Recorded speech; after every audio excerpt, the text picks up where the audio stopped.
मित्रांनो, शेतकरी ब्लॉकमध्ये आपलं स्वागत आहे मित्रांनो. तर आता लाईट गेली मित्रांनो. तर आपण आता लाईट गेली, दिवसा लाईट आहे मित्रांनो, 8 ते 1 वाजेपर्यंत आहे. आणि आपला गहू पिकवा पाहू शकतो मित्रांनो. पाऊस येऊ शकतो, असं जबरदस्त हवा चालू आहे मित्रांनो.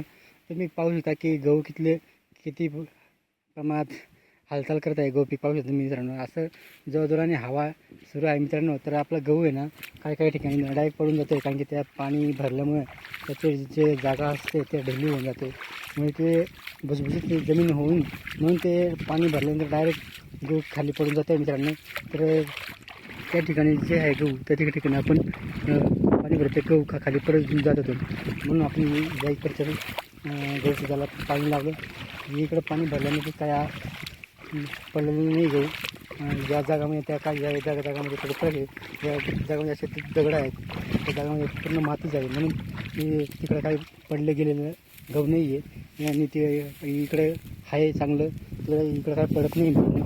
तिकडे ते खाली पडून गेलेलं गहू मित्रांनो, कारण की हवाही भरपूर चालू आहे आणि त्या हवाचं प्रमाण कमी जास्त हे होते, म्हणून ते डायरेक्ट खाली पडून गेलेलं आहे मित्रांनो गहू. इकडचं गहू आपण भरलं आताच पाणी, त्याला काही दिसत नाही. बाकी खाली पडलेलं गहू दिसत नाही मित्रांनो. पण ही जागामध्ये त्या जागामध्ये फरक आहे. ही जागा जास्त दगडाची जागा आहे, म्हणून इथं काय पडलेलं गहू दिसत नाही मित्रांनो. पूर्ण आपण वावरामध्ये पाहतो आहे तर नाही पडलेलं आहे गहू. ही जागामध्ये त्या जागामध्ये फरक आहे. ती जागा आहे थोडी जास्त जागा आहे, त्या जागामध्ये सगळं काही मातीसारखी जागा आहे आणि ही जी आहे वाळूसारखी जागा आहे मित्रांनो. म्हणून इथला गहू काय पडलेलं नाही खाली, म्हणून आपण याला पाणी भरायची सुरुवात केली मित्रांनो. व्हिडिओ आवडले तर लाईक शेअर कमेंट करा, आमच्या चॅनल सबस्क्राईब करा. जर नवीन असा तर एकदा अवश्य आमच्या चॅनलला भेटा मित्रांनो. जय जवान जय किसान.